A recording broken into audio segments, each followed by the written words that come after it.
Hello, everybody. Welcome. I'm going to share our intro here. Thank you all for joining us tonight for A to Z impacts of plastic and petrochemicals. Your health matters, PFAS.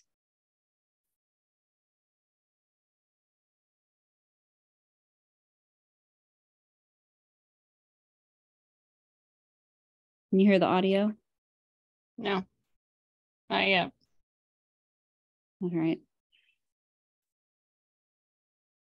Zoom is giving me all the issues today. Here we go. That's all right. It gives everybody the opportunity to enter from the waiting room. There we go. Sound.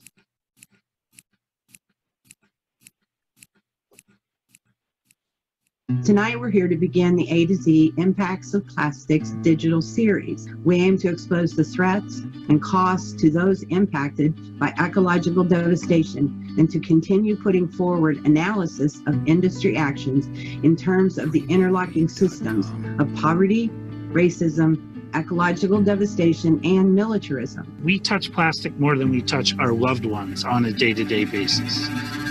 From a health standpoint, this is terrible. From an economic standpoint, it's nonsensical when the demand for plastic is going down and down and down, and we need to keep the fossil fuels in the ground. Only 9% of plastic ever made has been recycled. Plastics are one of the most greenhouse gas intensive manufacturing industries out there. And what we're finding with our work is that the air pollution is everywhere. It is across the entire supply chain. People who live in the shadows of these plants have a 10-year less life expectancy of the average American because by the way they live, and they live in the chemical corridor, as we call it, Cancer Alley. At the end of the day, the climate crisis, as we term it, is a result of white supremacy, colonialism, imperialism, and capitalism. And so any solution that is not resisting and addressing those systems of oppression is not a solution. I think we all agree that we really need to transition away from this polluting industry, but we don't want to leave workers behind. But we can also put oil and gas workers back to work in plugging old and abandoned wells, which is a huge challenge many states are dealing with now. We need to look at ways to have a diversified, stable economy that circulates the dollars in the local community more. We need a cultural shift. We got one on smoking, and the amount of people smoking now has been severely reduced. We need a cultural shift on plastic. We've done this before in America, and globally we can do it again. The number one thing is to educate and spread awareness, and sometimes that doesn't feel very proactive because you don't feel like you're directly doing something, but it plants seeds that will spread very quickly and eventually will blossom into organized collective actions. I get hope knowing there's this bigger picture out there that sees the connection between the fracking and these petrochemical manufacturers and the consumerism and the recycling. Anybody can be part of this movement, and we want everybody to be part of this movement. Find common ground. Talk to everyone. Because you never know who can be an ally. We articulate in our lens of work the intersections of poverty, of climate, of democracy, of systemic racism. All of that is linked, and it forms a vicious nexus which we see manifest in different ways in different communities. But the key is that the solution is that cohesive narrative, recognizing these issues are interlinked, we are interlinked, and our response must be so. The change must be systemic. I just feel that so much in my heart that the work that we're doing here is beautiful, beautiful work. We're talking about how to change our society in a fundamental way. There's power, on this call, power in these circles.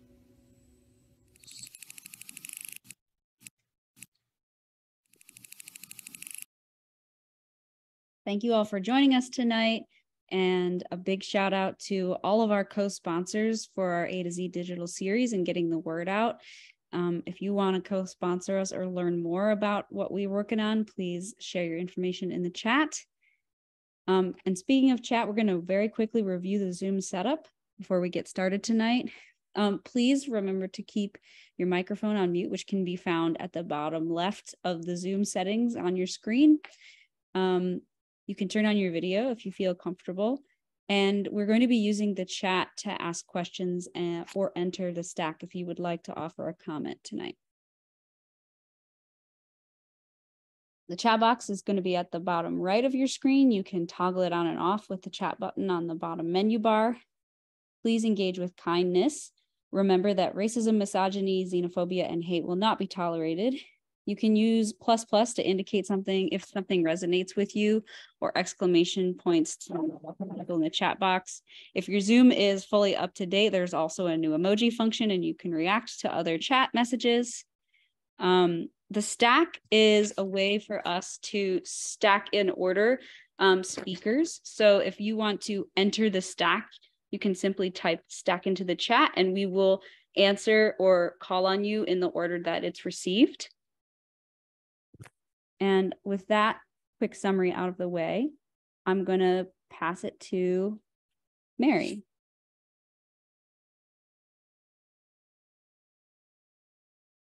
Hi, everyone. Thank you for joining us this evening. Just wanted to say a word. You know, we have communities in, as you know, in East Palestine that are, and Pennsylvania as well, that are suffering. We are working closely with those communities and trying to help organize and be very mindful of the values that we hold of letting impacted communities lead and let their needs organize around their needs. It's very important to us that we are mindful of other organizations and things trying to use that opportunity to help themselves. And so we're hoping that by modeling how, you know, that's how this group really came together, is people from all over the region coming together, trying to really build some power and find a way to lift the voices of the communities that are impacted. And I feel so honored every event to be with these amazing people. And we consider all of you that are here family. We're family. And so once you join an event, you're A to Z family. Once you present, you're A to Z family.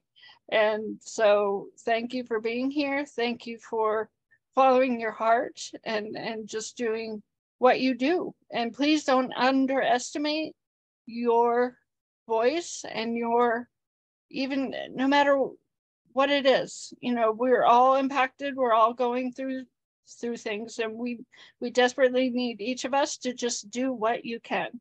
And if you ever need support doing that, if you have something that you want to do and you're really passionate about, reach out to us and we'll help you. So with that, I'm going to pass it over to our BJ, who has consistently and just with such a consciousness of just everything, that how everything is connected and how everything is it's just so important to have this big picture view, but also understand how we're deeply connected to the people in our past that have got us here. And she always does such an amazing job doing that. So thank you, BJ. Well, with further ado. Wow, I hope I can. Sorry. Just real quick, I'm going to put a document in the chat as well that has some information about how you can support the community around the derailment. If you have any questions about it, just let us know. Okay, thank you, Mary. Yep, we prove every time that we're real people and we're here to do the job. And yeah, I'm very grateful for everybody. I've learned so much from this group. We've been together for, was it going on 3 years now? Doesn't seem possible. So good evening, everyone. I am BJ McManama. I am Seneca and Welch. I'm from the northern states of the so-called New York State. My people were the keepers of the Western Door, and I am now in the territory, the southern territory of the keepers of the Western Door here in Appalachia, so-called West Virginia, North Central. I'm in the area of Farmington and Fairmont. I've worked with and for IEN, the Indigenous Environmental Network, for 18 years or right around there. And I've worn a lot of worker bee hats. Whatever's needed to be done and I can do it. That's how we kind of conduct our organization. It's a great place to be. And I wouldn't be here probably without them. So tonight I'm frontline. Actually, I'm frontline. Probably this is my last stop, but we're frontline on the petrochemical extraction, exploitation of Mother Earth and all our relatives. I'm representing my community, and I'm so happy for being able to open our discussion tonight with an acknowledgement of lands where our millions of Indigenous people live, thrive, and were displaced by colonization. I also want to acknowledge my gratitude for the opportunities to share some of the perspectives that I have learned from my Indigenous relatives and my ancestors. I mean, I'm always thinking about what I'm going to say, and today I was outside enjoying the warm weather, a little guilty because it shouldn't be 70 degrees on February 23rd, and I kept getting these thoughts and messages. I attribute them to my grandmothers because they definitely keep me honest when it's time to speak or to do things like that. And I'm guessing that everywhere everyone is tonight is in a land where everybody was, people were thriving before the upheaval of European invasions and industrialization, etc. But tonight, this is just another opportunity to take advantage of this new method, this new digital longhouse, I like to call it. It's digital council, right? This is where we build relationships and where we begin to solve our problems. It's a platform for collaboration. And it's much more than that, really. Actually, it has expanded our reach. It has expanded the way we communicate, and at the same time, helping us to save not only our own time and resources, but to reduce our carbon footprint a little bit, right? Doing this isn't going to solve the problem. It's just a different way to live. And this is some of the things that we've talked about over the years in these webinars, is learning how to live differently, learning how to look at things differently, seeing through new eyes, as my grannies would say.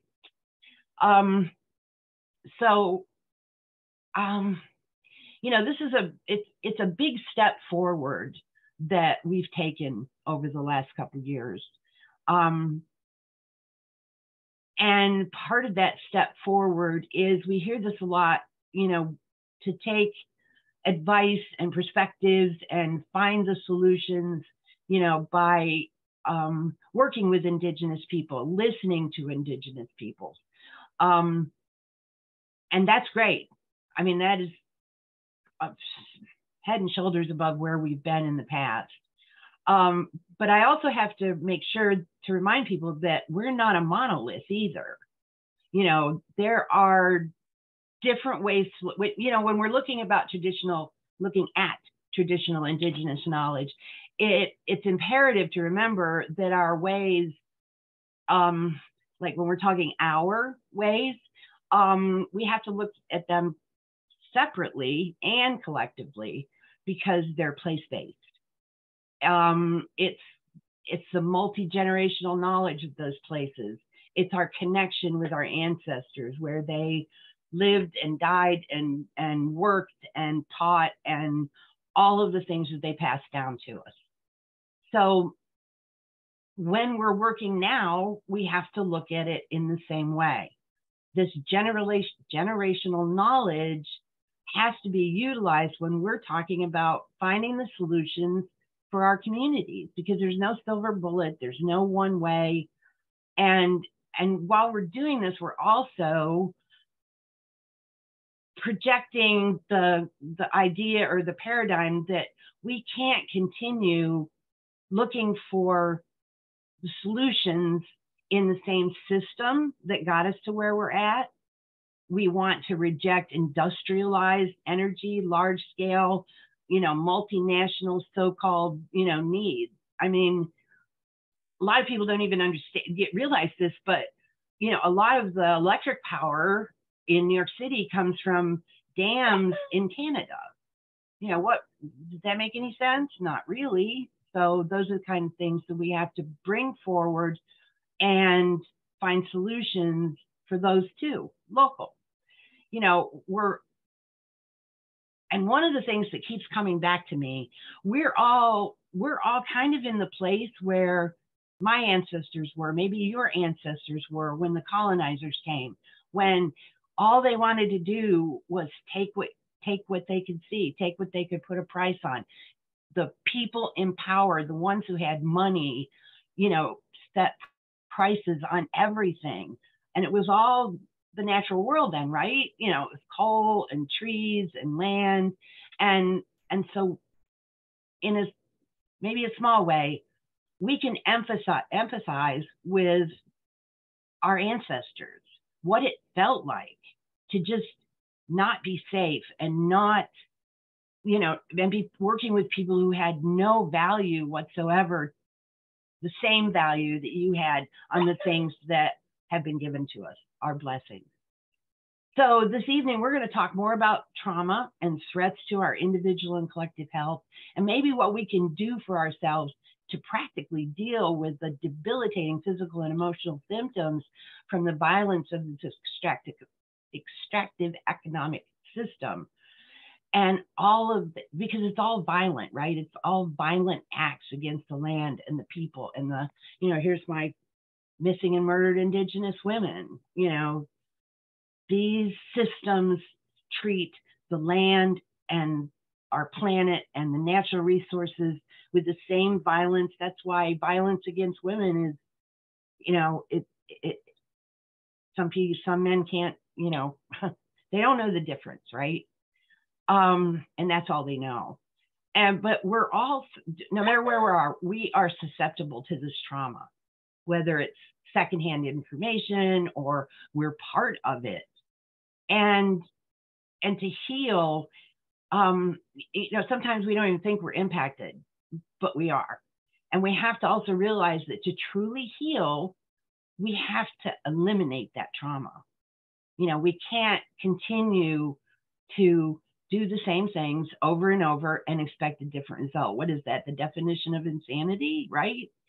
So once we heal, once we get to a place where we can channel the energy, channel it's energy, right? When we're angry, when we're sad, it's all energy, but we need to channel that toward eliminating the trauma, eliminating the reasons for this trauma.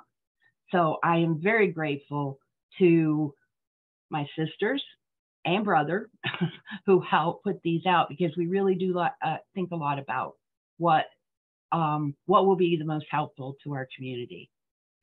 So I'm going to wrap it up, but this is natural for humans, and that's what I kind of want to bring out too. In the many ways of my nations and tribes, there are ancient rites and ceremony for healing warriors coming home from the battlegrounds. This is also when we need to come together. assess where we are, like tonight and previous evenings, that we've been blessed by those who also understand the importance of healing, getting healthy, staying healthy, so that we can once and for all eliminate, or at the very least minimize, the violence and the resulting trauma. Indigenous peoples were no stranger to trauma, multi-generational trauma that has taken several generations to get where we are at now. The secret, again, is to channel this energy into determination, to work toward the positive, recognize what we may be doing now has to change, and strengthen our bonds with each other, because it's not going to be easy. It's going to take work and commitment. And where do we get these things? From each other. So again, finding solutions for your community and our country, remember to look to what is possible based on what you have to work with. Take only what you need, use all that you take, and live within the boundaries of possibility. Thank you all so very much. You are all very important to me. I hope your family and you are well. And oh yeah, by the way, never sell yourself short. Thank you. Wonderful, BJ. Thank you so much. You are awesome. Hello, all. I'm Peggy Berry. I'm a PhD prepared nurse. My pronouns are she, her. I'm in the occupied land of the Miami and Shawnee in Dayton, Ohio. I have the pleasure of guiding us along as a facilitator. And I am the executive director of Between the Waters. I also work with A to Z Plastics and all of our collaborators to bring you great speakers. Sometimes we're not great speakers, but we bring great speakers. So now it's my pleasure to introduce to you Tamela Trussel. Tamela Trussel is the founder and educator of Move Plastic. See, we're all human. She is the educator of Move Past Plastic, or MPP.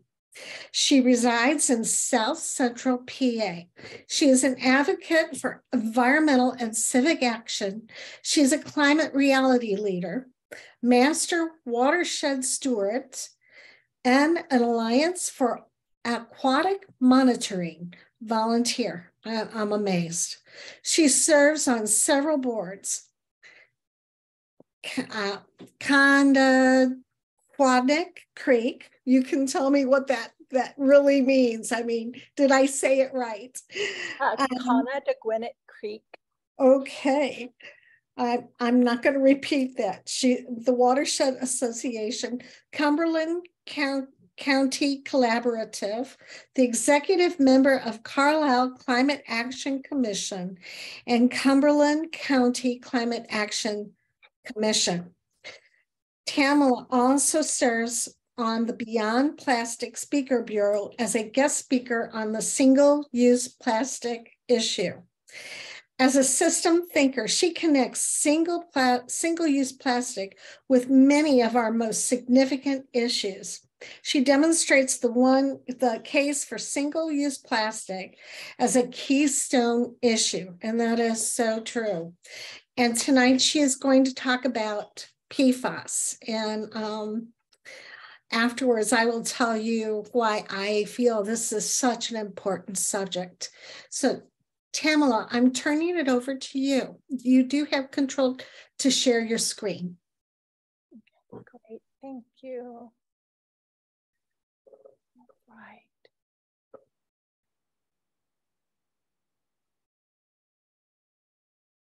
Well, first off, I want to thank A to Z, Mary, Peggy.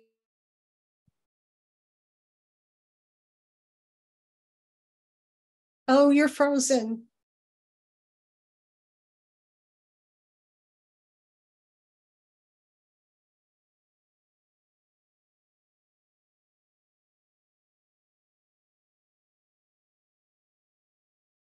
Just a question, am I frozen or is Tamela frozen? Tamela's frozen. Yeah. Oh no. Maybe Tamela, we'll want to turn off your picture. She may have to go and come back in. Oh, I hope not. Because sometimes that happens. She back? Did she leave? She left. Yeah, so she'll probably be right back. Yeah, see, we're all human here. Things like this happen. So while she's getting ready to boot back in, I'm going to tell you a story about why this is so particularly important to me. In 2012, I was in grad school and someone asked me a question about what we call MDSs, which is a material data sheet on chemicals that you keep or you work with in a factory. And what I found was there was no MDS for fracking solution. And I went, well, that's not right. There's got to be an MDS that follows the employee there if he's injured at work or if he's contaminated with it. So why isn't there an MDS for those that chemical or those chemicals that they put into the fracking solution? So we fought for it and we fought for it and we fought for it. And it came down to the Ohio Supreme Court, which told us, well, it's proprietary. So it's a trade secret. You don't need to have that information. Only to find out that besides other volatile organic compounds, they put PFAS in it to help lubricate and break the shale. Now, in my estimation, that is probably the worst chemical we can inject into the planet, actually in our water. And I just read where now many animals are contaminated with PFAS. Most 99.9% of the humans in this world are contaminated now with PFAS, and there are many health effects associated with it. And I'm still waiting on Tamela.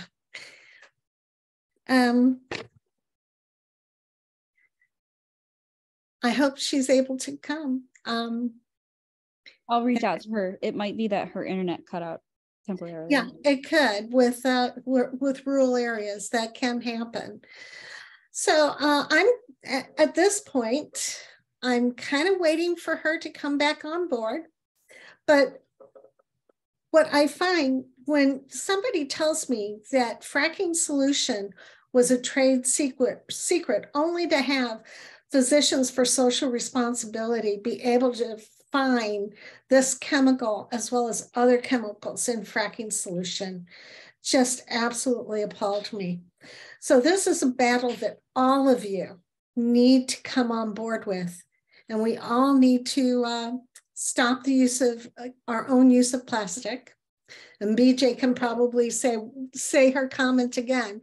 We need to buy what we need, use up what we need, and be responsible with what we secure for our families and our homes. Peggy, yes? Can I ask while we're waiting? There may be people that don't know what PFAS is and you know kind of where it originated. Do you feel comfortable sharing that while we're waiting? That's a horrible story. DuPont. I will say DuPont and 3M has been manufacturing PFAS since the 1930s. It was, it took a while, but then they realized, well, PFAS can turn into C8 and we will be able to have Teflon. Isn't that wonderful? So DuPont, 3M told DuPont, don't put it in the water because it won't break down.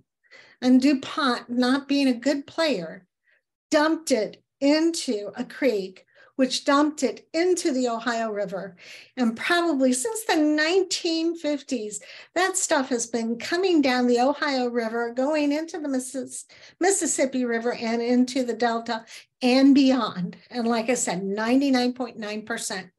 So we didn't know that this was going on. until Parkersburg, West Virginia.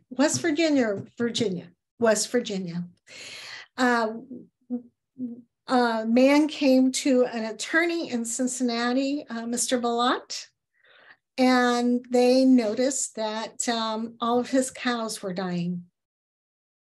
And then another woman had a child with birth defects, or they were having problems,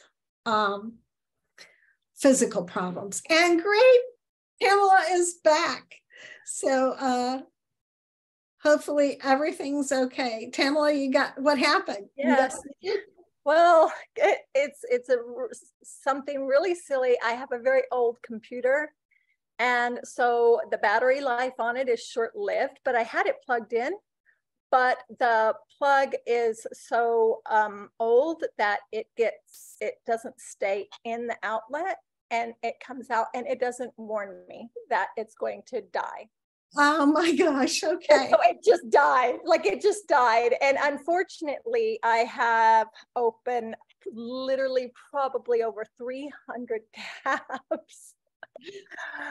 So, you know, it's loading everything back up from scratch. So yeah, that's okay. That's kind of, that's all right. All right. I told my story as to why this is an important subject for me. And then I started talking about DuPont being such a poor player in polluting the world. And if I had my way, they would pay all of our insulin, all of our Lipitor, and help everybody lose the weight. So I'm going to let you take over. And I'm so glad to present again, Tamela Trussel. Thank you. I'm so sorry. Thank you so much, A to Z, and everybody here tonight. I really appreciate it. I am actually just threw this photo into the presentation just kind of like about 10 minutes ago before everything died. And I am on the lands of the Susquehannock here in South Central PA. But I was born, or not born, I was raised in New Mexico on the Navajo indigenous land. And if you haven't ever been to the Northwest, New Mexico is called the Land of Enchantment. And out there, I always lived on the outskirts of town.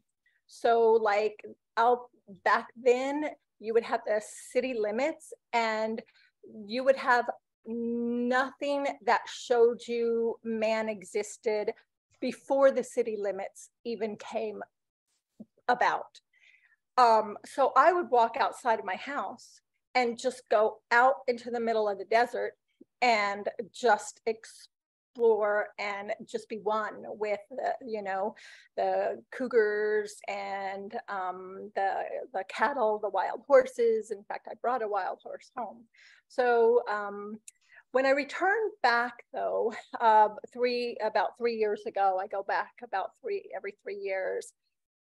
It was really devastating because there was no place that I could walk even one step without seeing litter and plastic all around.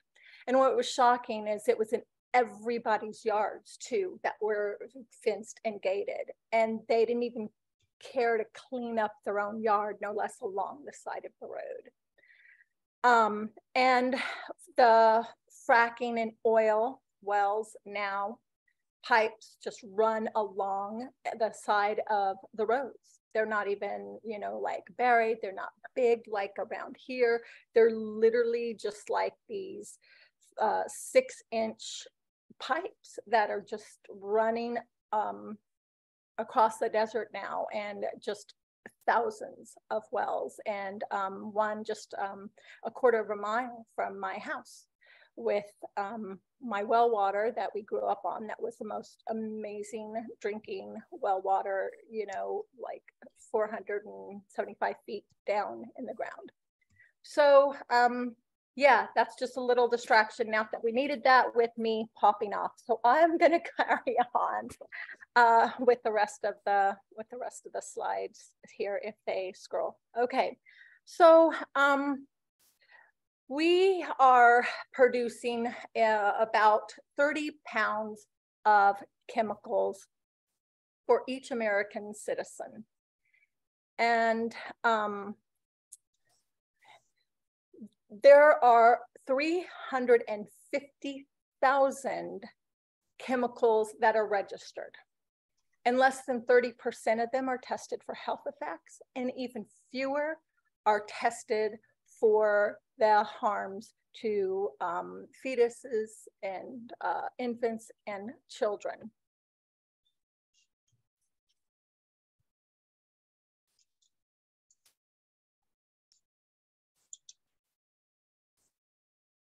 Well, my computer is like not wanting to switch, not switching too many places. Okay, so the Stockholm Convention has created this concept of planetary boundaries. If you look at this slide here, you'll see this wedge in the upper left. It's labeled chemical and plastic pollution. The new term is novel entities.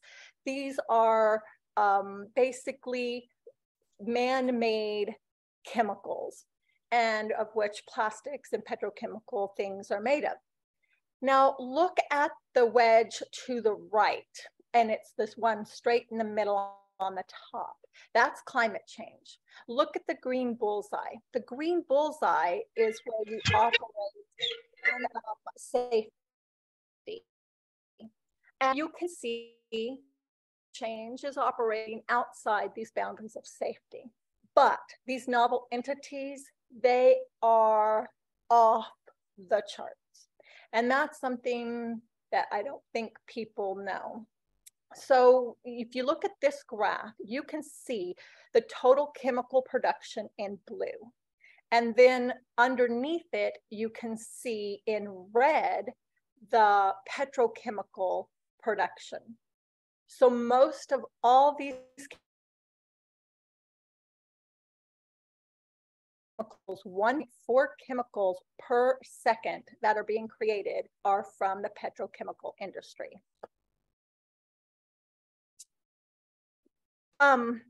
The plastics are due to double in the next 10 years, and they are going to triple by 2050.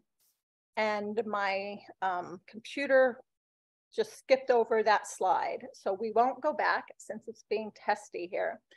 But in plastic, they have identified 10,000, even up to 20,000 different chemicals that are used in them.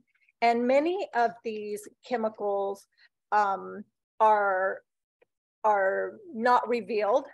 And 2,400 of these chemicals, according to the EU, are persistent, bioaccumulating toxic chemicals. And in fact, 900 of those chemicals are used for food packaging in the US. The Nordic Council of Ministers has identified that there are 144 chemicals that are considered hazardous to human health that are being used. You'll notice the disparity. I just said 2,400 are hazardous, and then you have the 144. So what's the difference there? Well, the difference is between what scientists say is hazardous and what our regulators say is hazardous.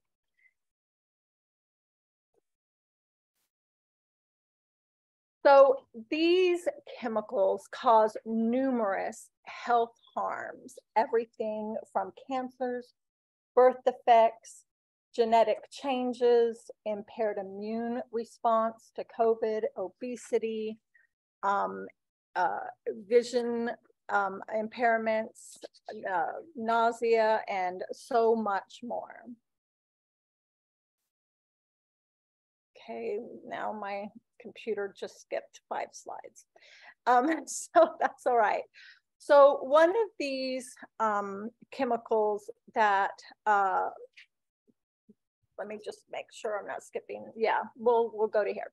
So this is a picture, they call it a trees of chemicals, and every little peak is representing a chemical. This is a bioplastic product with over 20,000 chemicals.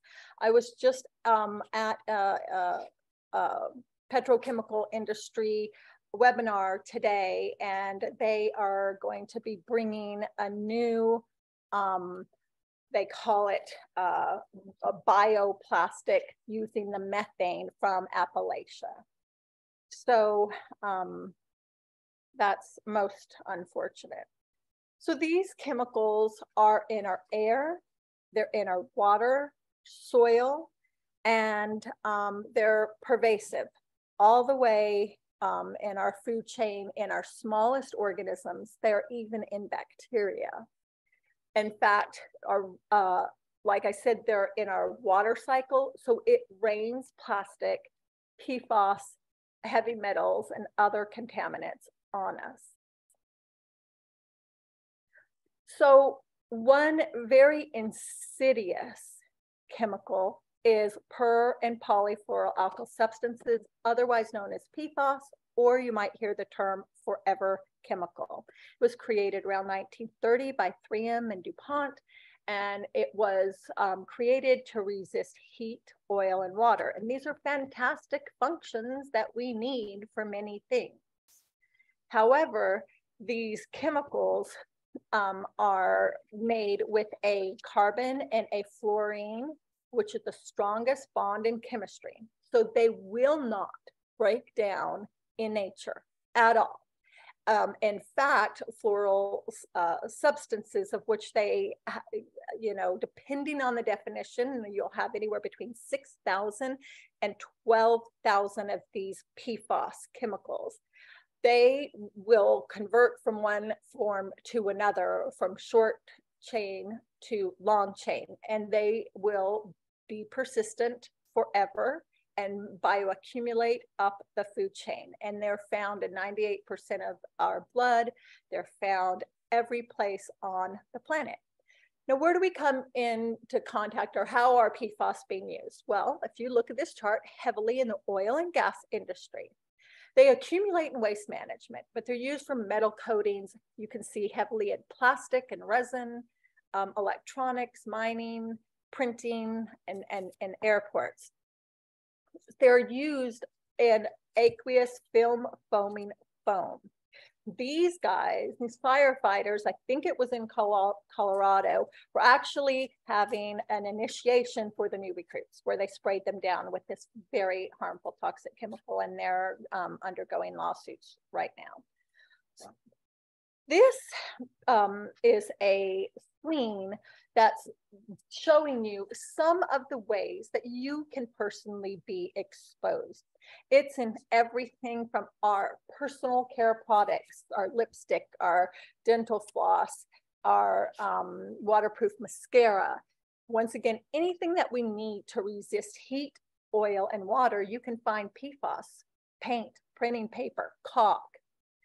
It's heavily used in and found in our plastic packaging, up to 2,000 parts per trillion, which I'm going to go over in a minute. What in the world is a part per trillion?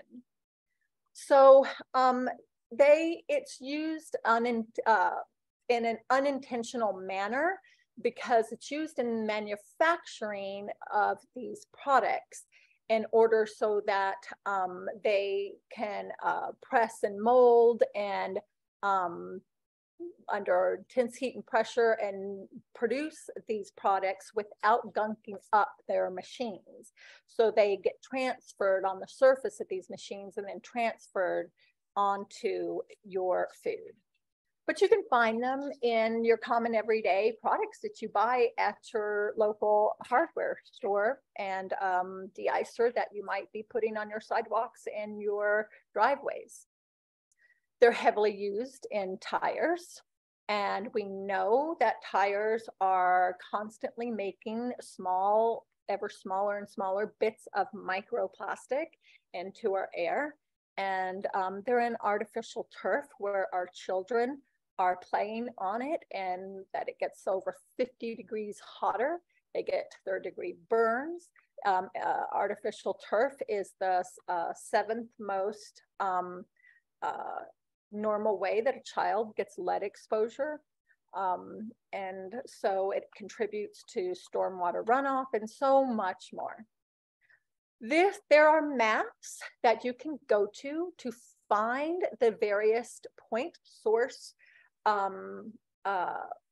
areas of PFAS contamination, some known and unknown. We're getting more and more known every day. This is one particular area where I live, and you can see it's, of course, surrounded by housing.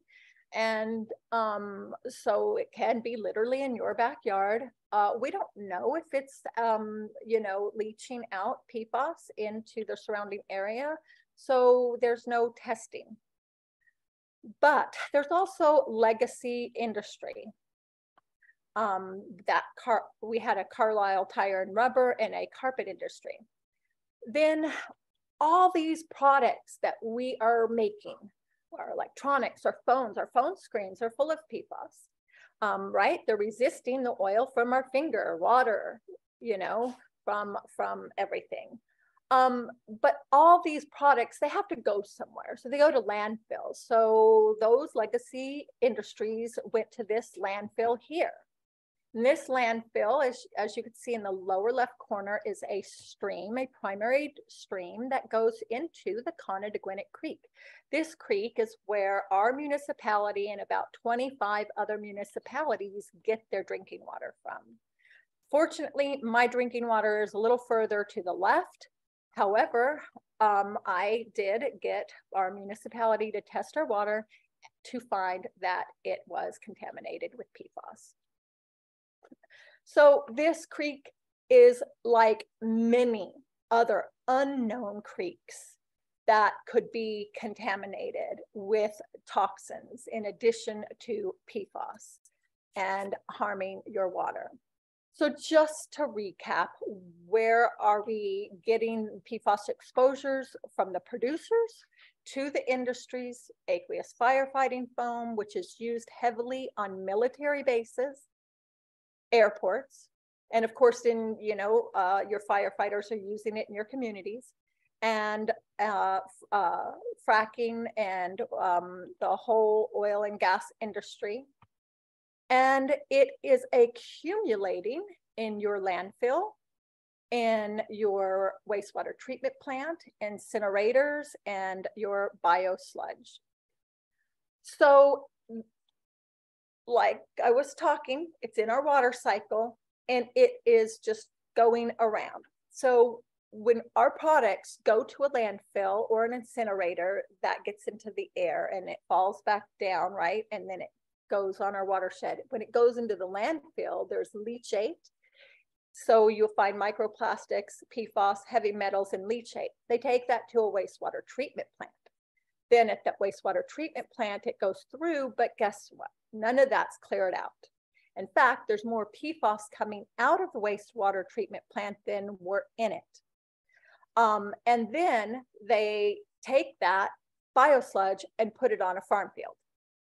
So pretty much every single farm field across the country is going to be contaminated. The Environmental Working Group is one of the one organization that has mapping for potential point source PFAS contamination that we've been talking about.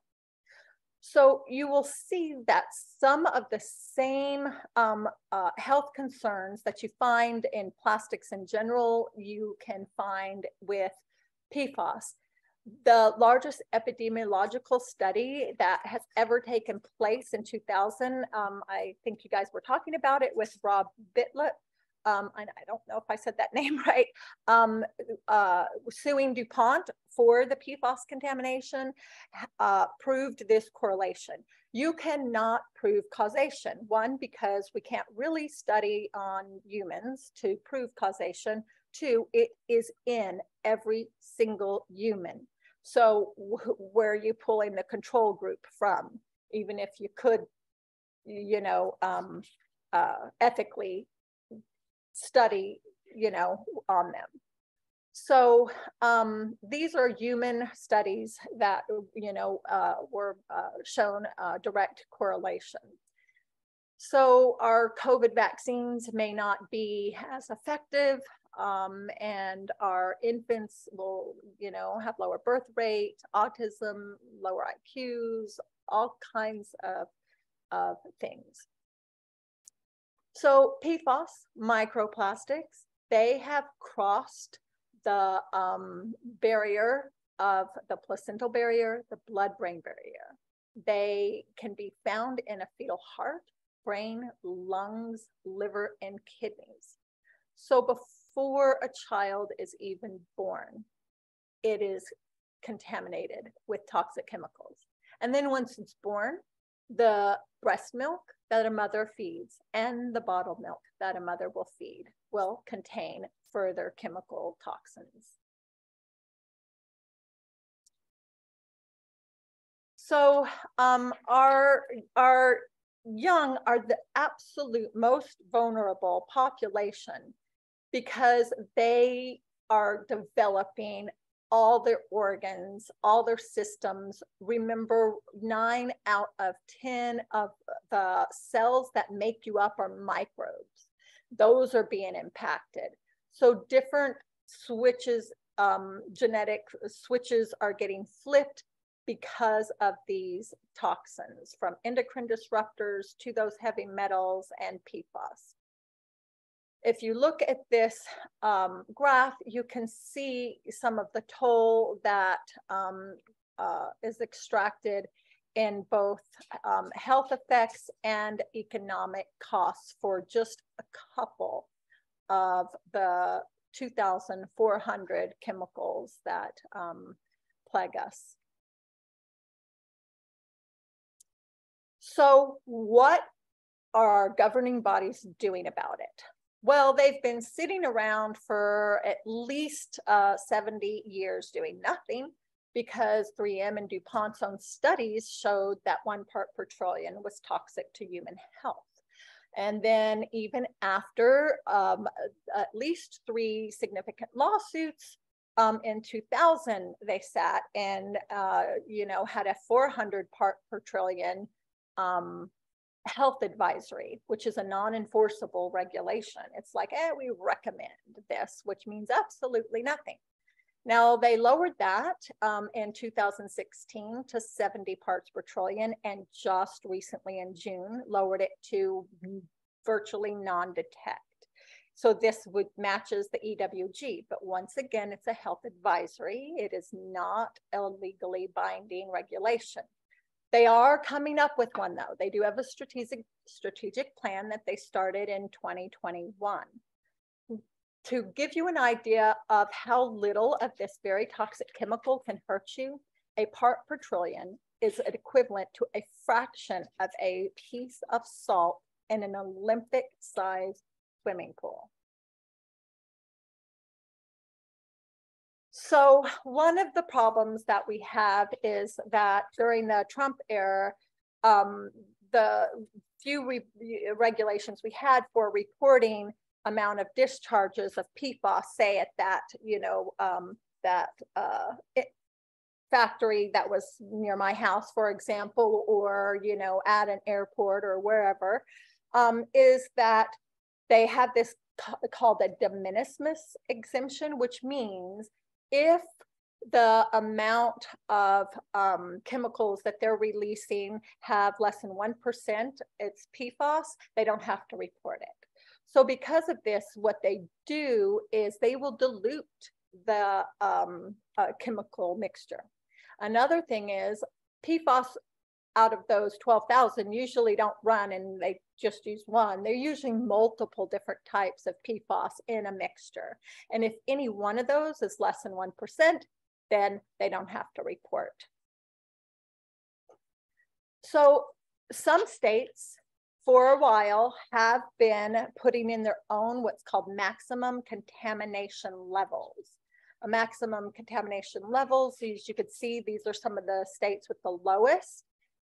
They are still going to be above the new EPA's health advisory level. But they're only regulating 1 to 6 out of those 12,000.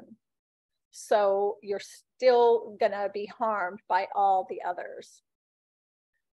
Here in Pennsylvania, they did a rulemaking, and that has passed for 14 parts per trillion for PFOA and 18 for PFOS. They're the long chain PFAS.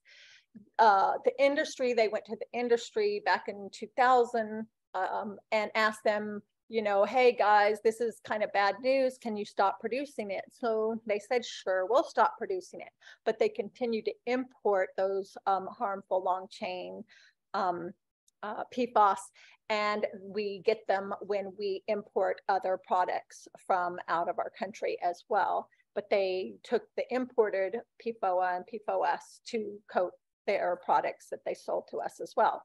So now, of course, they've moved to short chain, ultra short chain PFAS, Gen X PFAS, all of which have proven to be every bit as harmful as the original PFAS. So what we need to do is we need to get EPA to, did it skip? Yeah, it looks like, to get EPA to regulate the entire class. So we're not playing whack-a-mole, because they'll change just, you know, a little bit of the formula and still have the same problems. We need to get them to include blood testing and health monitoring, test sources other than drinking water, ban the use of the fracked fluid as a de-icer on our roads and agriculture in the West. We need to test and monitor the wastewater and biosolids before we spread it on any farm field. Test and monitor landfill leachate before it's taken to a wastewater treatment plant, and hold polluters responsible for cleaning up. Now, honestly, I don't think you're going to find a single you know, bit of wastewater that isn't contaminated in biosludge, and any leachate that's not contaminated. But I'm wanting them to put that testing and monitoring in there just so we can prove that, right? But many other states, Maine, Connecticut, Wisconsin, you know, have done this, and every single one of their landfill leachates, wastewater, biosludge are full of PFAS. So some bit of good news is, though, is because of all this tight pressure and more lawsuits coming, including Philadelphia is suing because their drinking water, of course, is contaminated, just like my little tiny hometown. They're suing DuPont and 3M. The Biden administration has set aside $10 billion for testing, monitoring, cleaning up for an unregulated monitoring rule. 29 out of the 30 unregulated contaminants are PFAS. But that money isn't going to last long. So I urge you, go to your municipality, find out if they're testing for PFAS, what those levels are. If they're above that 1 to 6 parts per trillion, they need to do something. And they can solicit, you know, this, and there are numerous other fund sources that are coming out because of this. Current solutions basically deal with only point source, not it raining down on us or circulating through our air and our watersheds, but through a military base, through the wastewater, drinking water, etc. But they're expensive and take a lot of energy, and they collect, they don't destroy. So where are you gonna take all of that condensed amount of PFAS, right? There are new solutions on the horizon. One is knocking off the carboxylic head, and then using microbial fungi to break down the rest of it. Some others are destructions with modified pressure cookers, splitting them with UV lights, energized additives, electricity, cold plasma, and reactive gas. There's a lot of companies are realizing there's a lot of money to be had and to make with cleaning up PFAS, because they know they're absolutely everywhere and we're still making them, we're still producing them. So they are working on it, and hopefully in 18 months we will have something. Now, a lot of them are specific to which PFAS they're going to collect and or break down. So that's a caveat there. So things that you can do besides trying to avoid PFAS in your life, if you want to do more, you can help support the banning the entire class of PFAS, support Break Free from Plastic Pollution Act, which has some of those things that I've mentioned there and several other things. Establish wide-scale human biomonitoring for plastics and chemicals and microplastics and PFAS. Urge us to join the Basel Convention, which basically regulates the shipping of our waste product to another country, and support the UN Global Plastic Treaty. Personal things that you can do is go to your municipality, or if you have well water, get it tested, find out what it is. If it's above the 1 to 6 parts per trillion, get a filter. If you can afford it, get your municipality to install a way to clean up your drinking water. Clean your house. Try to avoid buying plastic, polyester, nylon clothing, carpets, fuzzy things in your house, and vacuum and dust often. Eat fresh local food. If you can afford it, do organic, because organic doesn't allow biosludge to be placed down.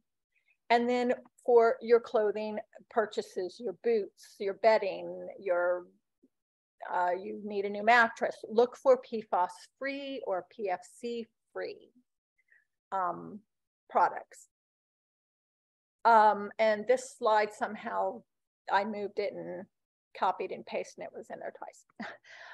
So one thing, if you want more information, you want to do something, you can join Move Past Plastics initiatives, where we're outreaching to educate to the community, watershed specialists, our local governing leaders about the urgency and the need to test their drinking water, and to be able to apply for that unregulated contaminant rule funding and more, and then to support the stronger legislation. And I give you a list of some resources here that you can look at. That's it. Thank you. Stop screen share. There it is. It's on top. Thank you so much, Tamela. We do have some questions. First question, are biodegradable plastics safe to use? That's going to be a probably no. If you recall that one slide that was using biodegradable plastic, and it had 20,000 chemicals in the tree. So when you get biodegradable plastic, think about it. It looks like it's petroleum-based plastic, and it's because they're using the same chemicals to give it the same traits and characteristics, whether that's clear, soft, hard, or whatever.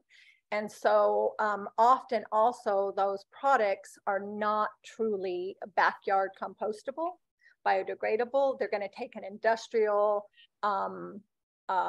compost facility to them.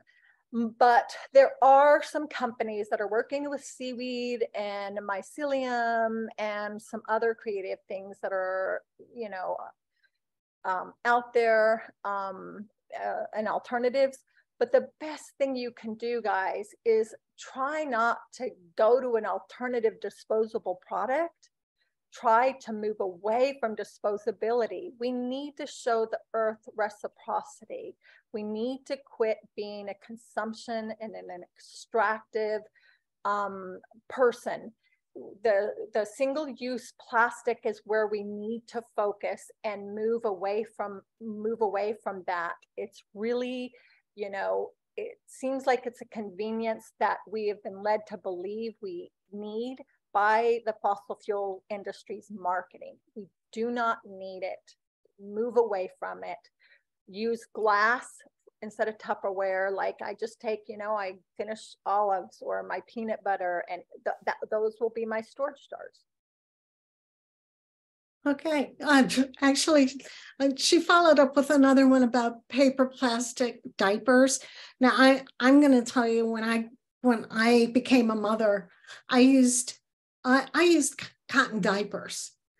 I had a mess of them, and then afterwards, they made great dust cloths when they were finally out of diapers. But I don't believe in using disposable diapers, and I don't know. Tamela, do you know anything about that?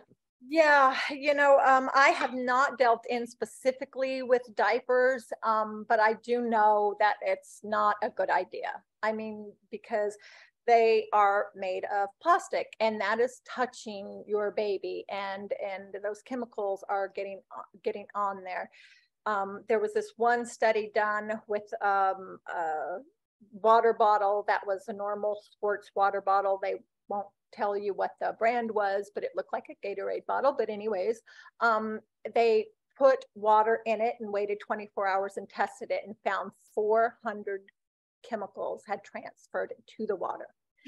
Then they took it and put it in the dishwasher, right? Because that's what we're going to do. We're going to clean our things, right? We got to sterilize everything. So then they put water in it again, and 3,500 chemicals transferred into the water. So it's called weathering.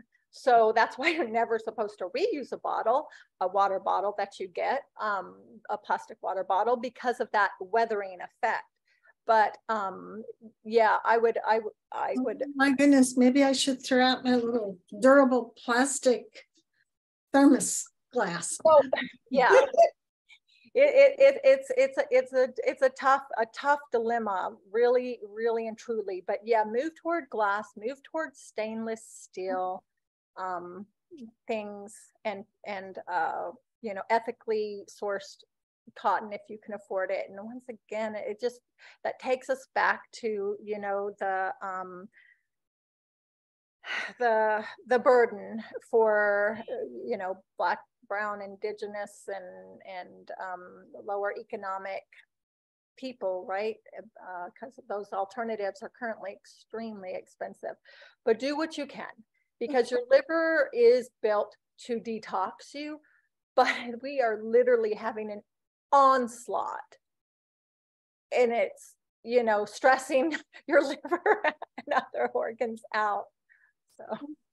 Okay, another thing, you've talked about the fact that there are companies looking into how they can filter out the PFAS, and make some money out of it. When do you think we might hook, what would you say to when we might be able to filter out all of that PFAS out of the world? Not really, but I keep thinking a forever chemical. And we used to say, oh, it takes 7 generations, and it doesn't sound like it's just 7 generations, but maybe 100 generations before we can get this cleaned up. Yeah. I mean, honestly, you will hear, you know, people talking about these methods of cleaning up. Like I said, they're just going to deal with point source, and they're probably just going to be dealing with a handful of the PFAS. So many others are still not going to get taken care of, and for multiple generations, for honestly infinity, because water, right, is constantly recycled. That same drop, you know, that we're drinking, the dinosaur drank, right? So that's your PFAS now in that drop.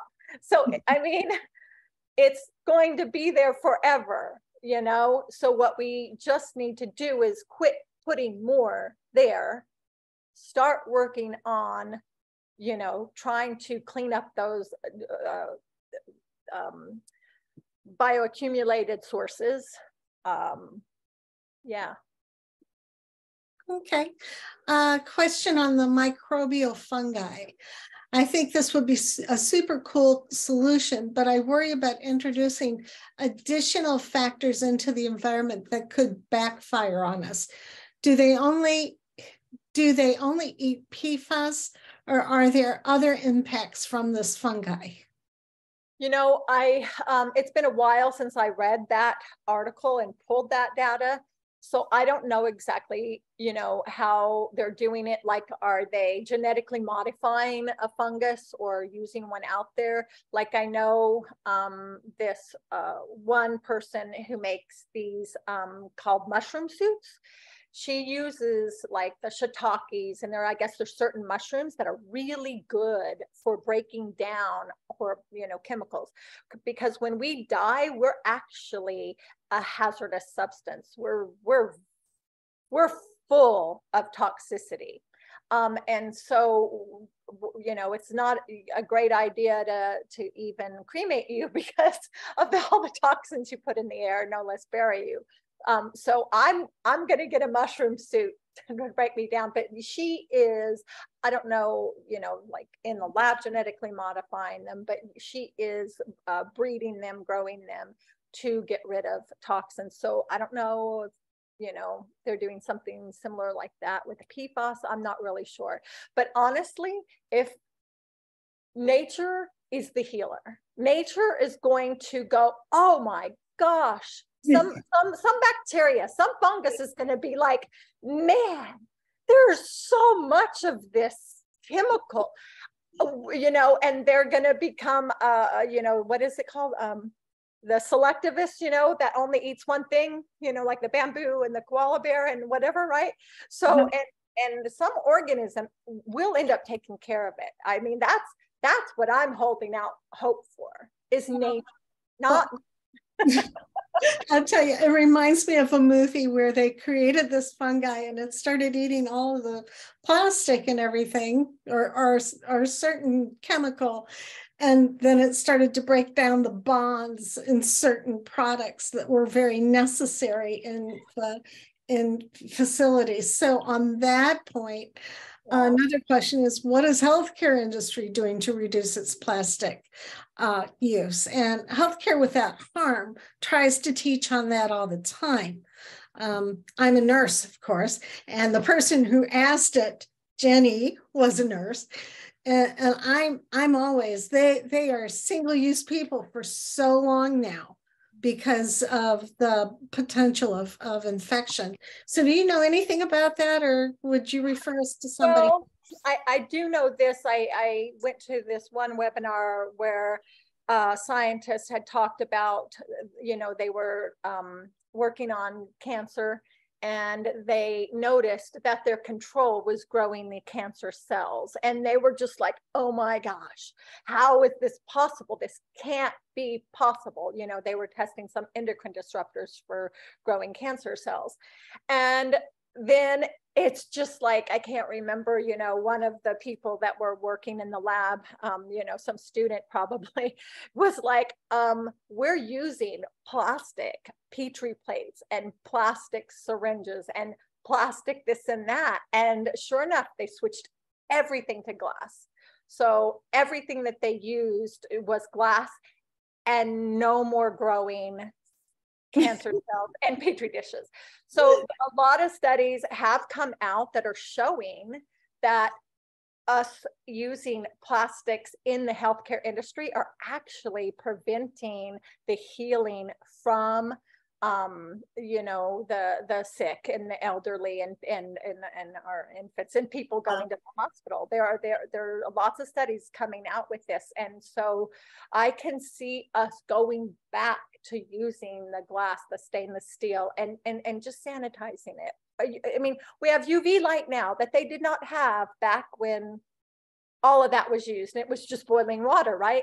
I mean, UV light can take care of it in what, 5-10 minutes, and you're like, golden. You know, it's not that difficult.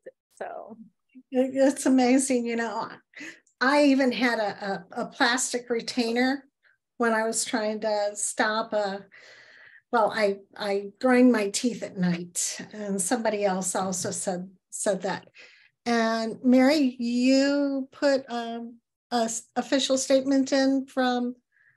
Yeah, that just that was just recently shared. I just wanted to share that as well about the it's on the train derailment. I didn't mean to interrupt. Sorry. Oh, okay. I'm sorry. Let's see. My food for thought. The other thing, I know Josephine said the more we write, the more we protest, the more we send information. The potential is we can get the higher ups to change, just like we would send lots of Twitters and everything to Governor DeWine here in Ohio to say, get the water tested, get FEMA here, get CDC here. And it took forever, or it seemed like that to some of us doing that message. Would there be very clear messages we can send to our politicians, our legislators, to stop stop the harm? You know, that's one of the things I was up until 4 in.the.morning writing, actually. And she didn't tell me to ask her this, okay? Yeah, no. And, you know, it hit me because, like, a lot of activists and, you know, everyone says, tell your story, tell your story. And then I realized, you know, I don't really have a story. Like, why are you doing this? And I'm like, I'm a white, middle-class, educated woman who has worked out my whole life. And ever since college, I eat real well. Grew up extremely poor, actually starving. And it would be like 30 degrees in my house and I'd have no water. But since college, everything's been just fantastic. But anyway, you know, and I thought, so what story do I have? You know, I'm not on the frontline community. I am not getting cancer. I do not have, you know, severe noise and air and water pollution and have my home devalued and, you know, then have no place to go. And, you know, like, you know, what do I have? And then I just realized, you know, that I have that creek, you know, just in my community, right? I have the thought that I cannot drink a beer without thinking I'm drinking plastic. I cannot drink my water. I cannot get dressed, breathe, do anything. And without, you know, being polluted and my health. I don't know when and if something's going to happen. If my kids, you know, fertility rates have plummeted, can they ever have kids if they want them? What's going to happen to them if they want them? Are they going to have autism? Are they going to have, you know, all these troubles, and just on and on. And so, you know, my story, my message that I want to tell to our, you know, governing bodies and our regulating organizations is, yes, you may be a person of means like me. You may live in a place that is not on the front lines. You may can afford a filter, and you, you know, may can afford that organic food. But irregardless of that, you are being, you know, impacted, and your health and your children and their children's health are being impacted. And so, you know, just, yeah, I don't know. No, I understand totally. Jenny asked, would it be wise to designate high PFAS areas as pregnancy danger zones? You know, that's a tough one, because I think if you did that and you made it over 1,000, you know, but otherwise, you know, like I said, my community has toxic PFAS in it. The Army War Barracks is at 37 parts per trillion. My community ranged between 10 and 20, depending on how much water was flowing through the creek, because that'll dilute, remember. So, you know, I think that can definitely help, because, you know, it gives people an option to get up and move if they can. If they have the means, that's great. You know, if they don't have the means, is that going, I don't know what the, you know, that's going to do, you know, but yeah, understand. I mean, we all do. Barbara was talking about how she's eliminated plastic in her lifetime, and it's in the chat. I have bar shampoo also. I've stopped using shampoo in containers. Anything that isn't recyclable, I really try not to buy. But I'm gonna, I think, other than a tongue-in-cheek from Josephine, she'd like to know who the heck said it was okay to put fracking solution to water crops. Well, because that was something I saw in California, and that like drove me nuts. Why, you know? yeah, because they, you know, have a water shortage. You know. Mm-hmm. So, and then I guess they're saying somehow it's different than where our shell fracking is or something. I haven't looked into it, but somehow it's different and they can get away with it because they need water too. I'm not sure. Yeah, that just, it's like using the biodigesters and putting it on a field and saying, oh, well, you people can't eat the food coming out of the ground from there, but cattle can do it. But then, you know, we eat the cattle. So what's up with that? But okay, I'm gonna like stop it here. We are about 5 minutes before we stop. I did want to, Mary, could you post it again at the end of the chat where people can donate to East Palestine? For the last 3 weeks, a lot of us have been invested in trying to do something to help East Palestine with the train derailment that exposed 5,000 people to a lot of chemicals, one being vinyl chloride, a polymer, I guess, that uses vinyl chloride to make plastic. We also believe that all of this outreach, everything that we've done, has taken a toll. And we are going to discuss next month mental health and do some supportive measures for those environmentalists working the East Palestine derailment, as well as the residents if they want to participate, and to see what we can do to help them with their physical and emotional well-being with this program for the next program.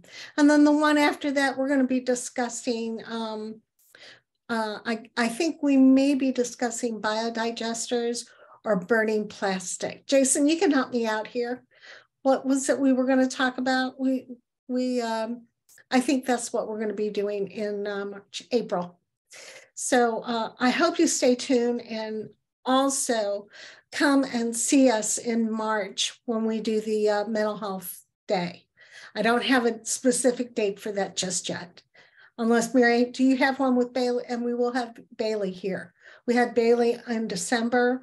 We're going to have her next month too.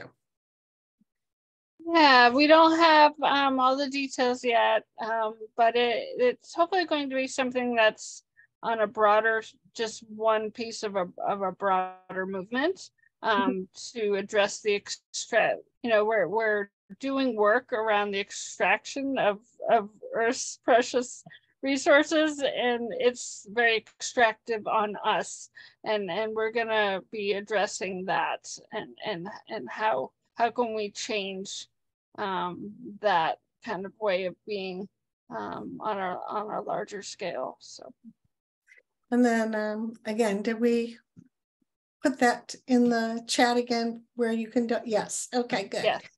All right.